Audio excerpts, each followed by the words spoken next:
Shemai, Diariv, Feskarma. Hello everyone. I hope you're all well. Thanks for joining us for this Introduction to Celtic Studies event that is being organised by myself and my colleagues here in Aberystwyth University with support from the Seren Network. My name is Ben O'Calla. You might recognise me from the introduction video where you saw a kind of 60-second summary of the work that I do. And I'll talk about that a little bit more in this session. So obviously enough, I teach Celtic Studies in Aberystwyth University in Wales. But as you might be able to hear from my accent or recognise from my name, I'm originally from Ireland. Before I moved here, I lived in Scotland for 5 or 6 years, but being Irish, I mostly study issues to do with Ireland. But I learned Scottish Gaelic while in Scotland and was involved in some groups to promote that language. And I'll be the one doing the Introduction to Scottish Gaelic workshop that's part of this series. I'll be doing that tomorrow. So considering Scottish Gaelic is a native language of Britain and one that's spoken by tens of thousands of people only a few hours away from here, I think it's something that's very interesting to learn about. But and I'll touch a little bit on this later on, but that's really for tomorrow. So to start with the matter at hand for today, I'll start with a question. How many languages could you name? Sure, you could all list French and German and Spanish and Japanese and other official national languages, but you're unlikely to think of Tuvan or Tlingit or Lingua or Lardil or many of the others that we hear much less about. So how many languages do you think are spoken today? If we count all the languages all over the world and make a big list, how many are there? Just think about that for a second before I move on. It's a question most people have never even thought about, I suppose, not to mind finding an answer to.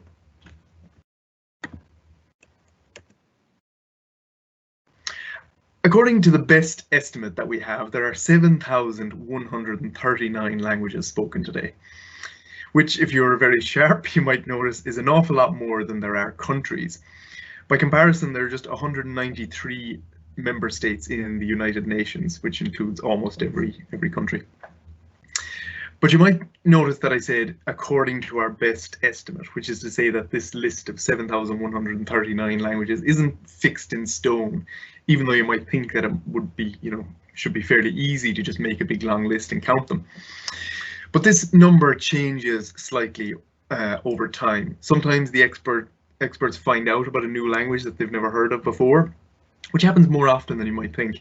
And then they add that to the list. Occasionally a new language develops, but also some die out, which is to say they cease being spoken. So next question, do languages die often, do you think? Have you ever heard of one dying or being at risk of extinction? If we were in person, of course, I could ask you to share your thoughts, but again, just think about that one for a second. While you do that, I'll show you this map of linguistic diversity. This map has a dot for all the different languages as a kind of a graphic representation of the scale of linguistic diversity. And you can clearly see that there's a lot, but to be honest, at this scale, we can't even see them all.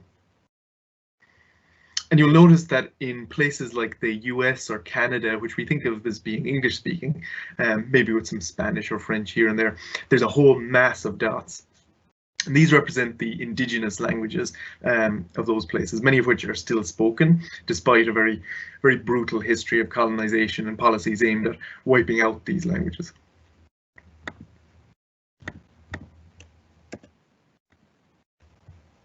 So to answer that last question, on average, one language dies every 10 days.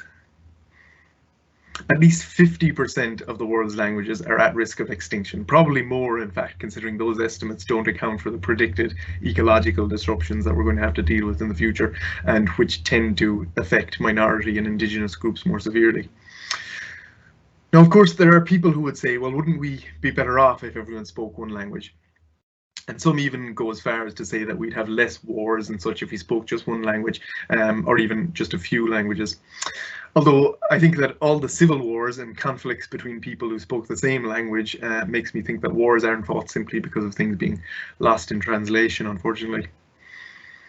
So why then is this a bad thing? And in response to that question, I'm always inclined to answer, well, how long have you got? There's a lot we could say. There's loads of reasons, but rather than going through them all, I'll kind of summarize very briefly by saying that diversity is a good thing, simple as. Humanity is better off when we celebrate the rich variety of cultures that have evolved all over the world rather than trying to eliminate them. And if that doesn't move you, well, imagine it was your language that was dying.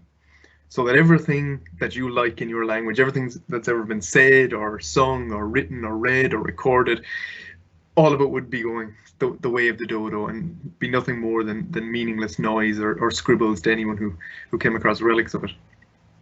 And for me, anyway, that thought really fills me with sadness. This is surely something that would make the world a poorer, less interesting place. There's also the issue of why this is happening in the first place when a language ceases to be spoken. Without going into that aspect in too much detail, it's sufficient for our purposes to note that it's not the languages of the rich and powerful that are at risk. Language endangerment then is just one more example of the strong against the weak, the rich against the poor, and so on. And so for many of us who are involved in language revitalisation, the attempt to resist language loss, we see our work as part of a struggle against injustices, both historic and contemporary. But also important, and as we'll see in a moment, is the knowledge embedded within languages. And this too is very valuable, and it's something that is almost always lost when a community shifts from one language to another.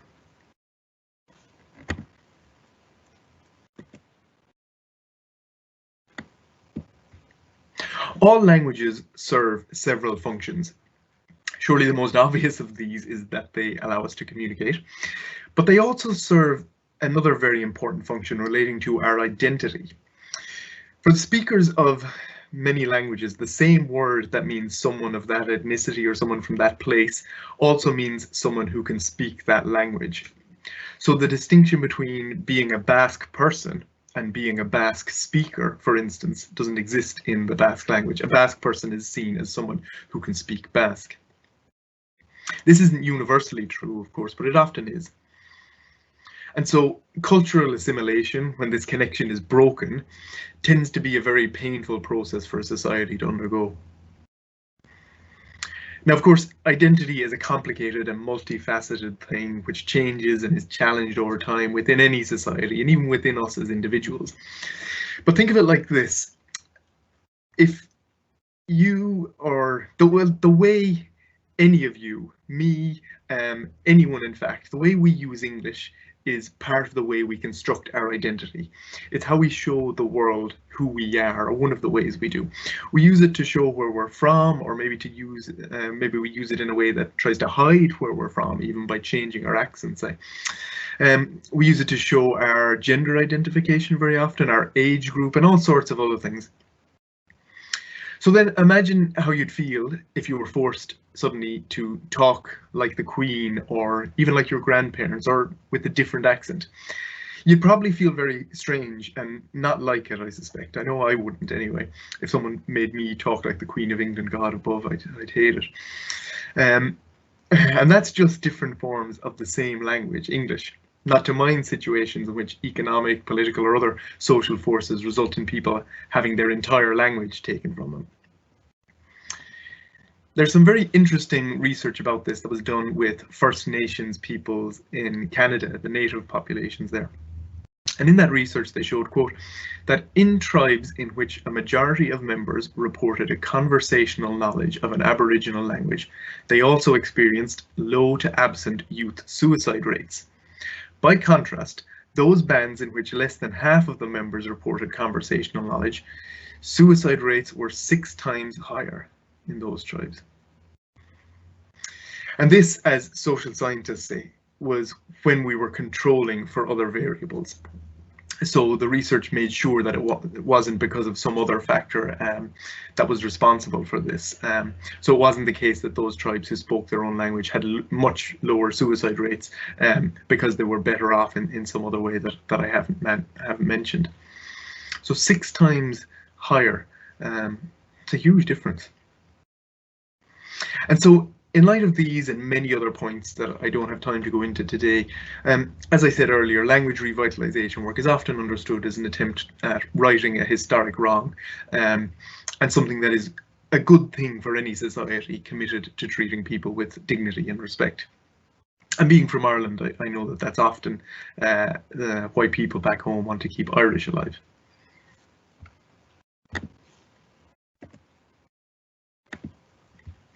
One interesting point we can note about linguistic diversity is that the most linguistically diverse areas of the world are also the most ecologically diverse.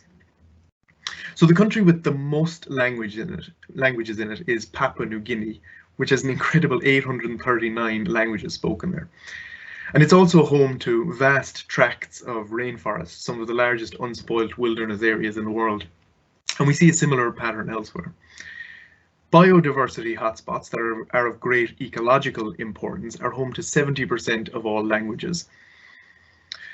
This combination is sometimes called biocultural diversity.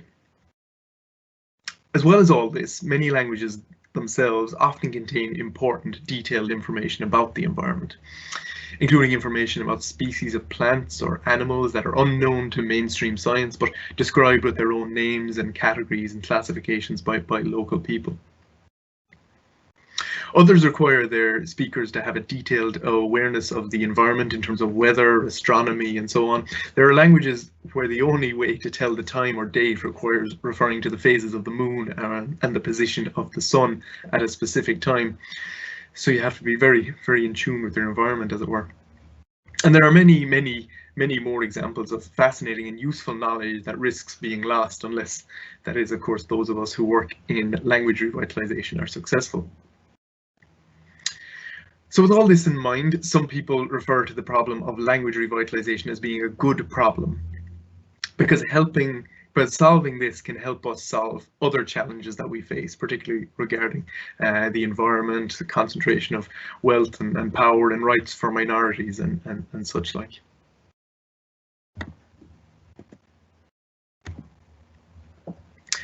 So while I haven't discussed it in much detail, I've kind of hinted by now at some of the processes that lead to language loss: colonization and policies of enforced assimilation, economic inequality, and the urbanization and so on that drives. And one thing that is sometimes forgotten is that a lot of these forces have been, or even still are, operating a lot closer to home than we often might think. And the Celtic languages, which are really what I'm interested in, have been subject to these same processes and to varying degrees still are in the present day. There are 6 spoken Celtic languages today. These are split into 2 separate groups. On one hand, we have Irish, Scottish Gaelic and Manx as the Gaelic languages. And then on the other, we have the Brittonic languages, so Welsh Breton, which is spoken in Brittany in northwest France, and also Cornish in Cornwall in southeast England. And these 2 groups, Gaelic and Brittonic, are kind of like cousins. They're similar languages, but still very distinct. Within the 2 groups, however, Gaelic and Brittonic, the languages are fairly close to each other. So if you know one, you can understand a decent amount of one of the other 2, or either of the other 2, especially if you do a bit of practice. But while an Irish speaker can't understand any Welsh, when you look a little bit deeper, there are, as I say, a lot of similarities. So we sometimes call the Brittonic languages P Celtic and the Gaelic ones Q Celtic. And this is because words with a P sound in Brittonic often have a K sound in Gaelic. So the Gaelic word for son, as in the male child, sense of the word, is Mac, M-A-C. And this is why we have surnames like MacDonald, meaning Donald's son. Whereas in Welsh and the Brittonic languages, this same word is map, M-A-P. So K sound, Mac, changes to a map with a P sound. And there are colleagues here in Aberystwyth that teach courses that look in detail at these similarities and the differences over time within the Celtic languages and how these languages grew and evolved and so on. So not only are the Celtic languages similar linguistically, but they're also similar in terms of their social and political standing. You'll notice that none of these languages is the main language of any of the countries in which they're spoken. In Ireland and Britain, obviously far more people speak English, and in Brittany more people speak French. But this history of marginalization that I've mentioned is being resisted, with speakers of each of these languages campaigning for further rights and recognition to ensure that their languages continue to be spoken. While the level of success is different for each language, I personally find it really encouraging that people are willing to fight for this. And all the Celtic languages make great efforts to learn from other examples of revitalisation successes around the world. So, for instance, one scheme that the Maori people in New Zealand developed to help save their own language, which was mostly only spoken by older people some generations ago, is called Language Nests. And this is where they have kind of a special nursery or play group for toddlers, young children, and the older people who speak the language come in to visit. They talk to the children in Maori, they speak to them, tell them stories in their language, and this has been really effective in helping these young children acquire Maori. For adults, there was a somewhat similar scheme developed for revitalizing Native American languages. It's called the Master Apprentice Scheme, and it pairs a fluent adult, often an older person, but not always, with another adult who wants to learn the language. And then they just spend time together every week doing kind of day-to-day things. And it's specifically not a class, but just a way to learn the language in a natural setting through using it. If you're interested in this sort of stuff, there's a really good video, it's only 10 minutes long, that you can find on YouTube called Marie's Dictionary, M-A-R-I-E, and it's about the last speaker of a native language in California who's doing this. It's really nice to see. It's worth a watch. I myself was involved in writing some reports in Ireland over the last few years in communities that are now setting about copying these schemes, and they'll hopefully experience similar successes in years to come. As well as the obviously great linguistic benefits of such schemes, it's also interesting to note that they've proven very valuable for the older speakers themselves. So not only are they happy to see their languages being learned and passed on, but these sort of events can be very important social occasions for some of these older speakers who might otherwise be isolated or lonely. Now, time won't let me go through all of the important and exciting ways in which people are promoting the Celtic languages, so I'm just going to look at some very brief examples. I'll start with Ireland, as that's the one I know best. Hopefully on this map here you can see the darker green areas. These are known as the Gaeltacht, which are officially recognised Irish-speaking communities. They're often very beautiful places, as you can see in this photo, which is of a place called Glan Niva, where I used to actually live while doing some of my PhD. The name means a poisoned glen, supposedly so called due to the mythological story which says that Balor of the Evil Eye, this giant who lived in the area, was defeated there by the hero Lu, who used a sling to hit him in the eye, and he fell dead, and the poison from his eye bled into the valley, and there's a huge boulder in the valley that has a crack down the middle of it, supposedly from where the poison hit it. So history is kind of alive in the area and in the landscape, as it were, or mythology anyway. So there are very real challenges regarding the Gaeltacht and its survival at a political level. The government is often very unwilling to provide the kind of support and investment that is needed in these areas, but people are attempting to resist this and challenge this, as I say, and are organising to demand the services and support that they deserve. And I do quite a lot of work kind of professionally and voluntarily around these issues myself. In more cultural terms, there are several very popular Irish language festivals. You can see photos from one of them here, Féile na Gealaí, which means the Festival of the Moon. Usually happens in June. You can't see me in these photos, but I was there somewhere. Lú Lunasa is another festival which actually happens in Belfast each August. I've been to that one several times as well. There are also kind of more regular events like Rec, a monthly spoken word event in Dublin, where mostly younger people read out poetry and sing songs that they've written or tell stories and so on. There's also an event called the Pop-Up Gaeltacht, which is very popular, and this is where Irish speakers all meet up in the one place. So in Dublin, they might all congregate in the one cafe or usually pub, and there could be hundreds of Irish speakers there at times. It's not at all a substitute, obviously, for maintaining actual Gaeltacht communities where most people speak Irish most of the time, but it's still a very significant and popular event that's been very successful. This is a photo of a huge march of over 10,000 people in Belfast in 2017, where they were demanding language rights, which the government will hopefully be implementing in the not so distant future, as it's clearly something people feel very strongly about. So all of this and many other things I don't have time to go into mean that it's very interesting times with regards to Irish. And of course, students who study Celtic studies here in Aberystwyth have the opportunity to learn to speak Irish and go to Ireland for courses and events and so on.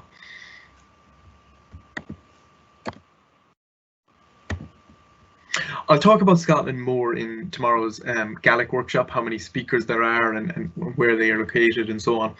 But for now, I'll just very briefly mention a few cool things. So there's actually a pop-up Gaeltacht in Scotland too, set up by a campaign group called Mishnach. The word Gaeltacht, you might notice on the sign there, is very similar to the Irish one that I just mentioned. In the photo in the bottom of the slide, you can see some of my friends at one of these events in Glasgow. One other positive trend in Scotland is that there's a huge amount of contemporary music being produced in Gaelic. So there's bands like Nightworks from the Isle of Skye who are very popular, and they sort of mix traditional Gaelic songs with bagpipes and electronica and so on. There are people like Grigor Lowry, who's an accomplished traditional singer, but he also does rap in Gaelic. And unfortunately, I can't do it on this platform, but if I could, I'd like to show you a video of him using traditional Gaelic terms and poetry to teach school children in the Highlands to rap in Gaelic. And there are loads of other great musicians and artists and writers and so on working in Gaelic too, as well as campaign groups trying to ensure the policy changes that are necessary come about.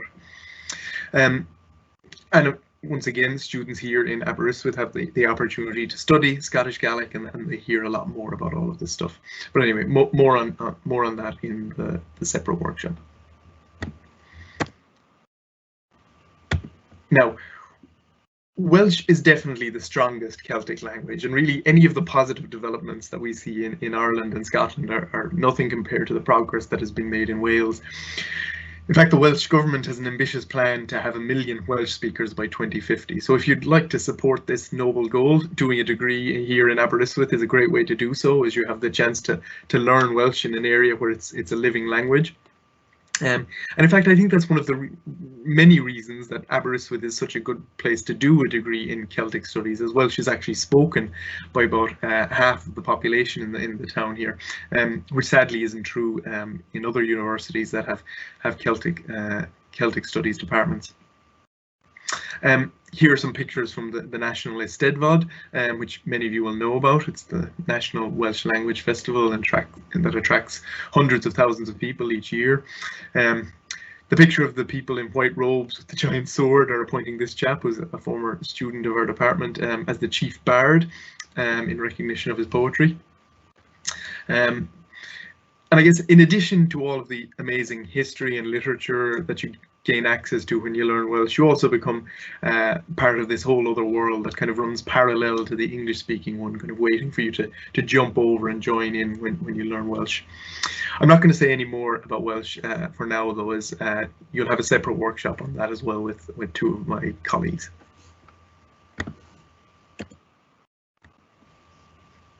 Now, the last thing I want to discuss with you is one of the most successful language revitalization efforts in the world, and one which happened very near to us, even though most people know nothing about it. I'm talking about Manx, the native language of the Isle of Man. I'm sure most of you know where the Isle of Man is, but for anyone who doesn't, it's in the middle of the Irish Sea. It's kind of halfway between the north of Ireland and the Lake District, as you can see on the map here. About 80,000 people live there, and some of them at least speak that other Celtic language, Manx. Now, the last native speaker of Manx actually died in 1974, but a handful of learners had become fluent in the 1970s before he died, and using recordings and written material to guide them, they developed classes and educational materials and resources.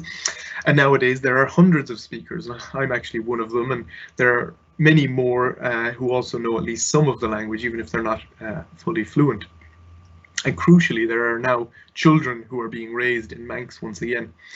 There's a Manx medium school, there are books and music being released, and so on. And a similar process, it's worth mentioning, has happened with Cornish too. The last native speakers of Cornish died in the 18th century, so there are no recordings of the language, obviously, but using old manuscripts and texts, people there have revived Cornish as well. Now, I spent 5 years doing Manx classes, and last year my teacher and his partner had a son who is being brought up through Manx, and I'm pleased to be able to speak Manx to him too. Of course, one of the great things about being brought up like that is that you get the language for free without the 5 years of effort that I had to put in. Some people hear that, however, and they think, oh, but that poor child won't be able to speak English. What a disadvantage. But to anyone who knows anything about language acquisition, how we learn languages as children, that's really, pretty ridiculous statement.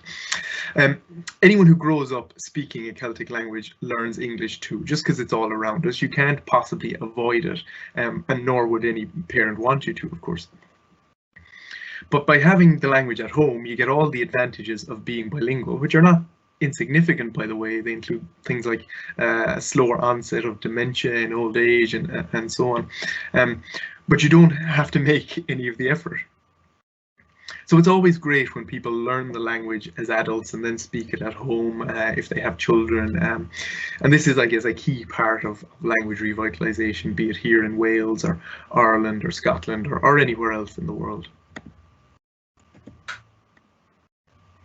So that's a very brief overview of the field of language revitalization, which many Celticists are interested in. The rich tapestry of linguistic diversity is really an amazing part of the inherited wealth of humanity. While threatened, there are enormous efforts also underway to maintain it, including here in Wales and the other Celtic countries. And indeed, the Welsh and Celtic Studies Department here in Aberystwyth are proud to be part of this process of revitalization. So do have a look at our department Twitter account, which is @CelticAber, or the Welsh language account @CymraegAber. If you have any questions about anything I've said or would like to know more about any of it, please, by all means, feel free to email me at the address you see in the bottom of the slide here, the bottom right. You can also find my contact details if you search for my profile on the Aberystwyth University website. So that's it from me. However, of course, as a good academic, I have to give you my reference list at the end so you can see where I got my facts and figures and read more if you'd like. But otherwise, though, that's all that I have to say, other than thanks very much, which is, of course, diolch in Welsh, Guramagat in Irish and Manx, Tangvor in Scottish Gaelic, and Trugare in Breton. These are the 4 main language options you have to study here in Aberystwyth with a degree in Celtic Studies.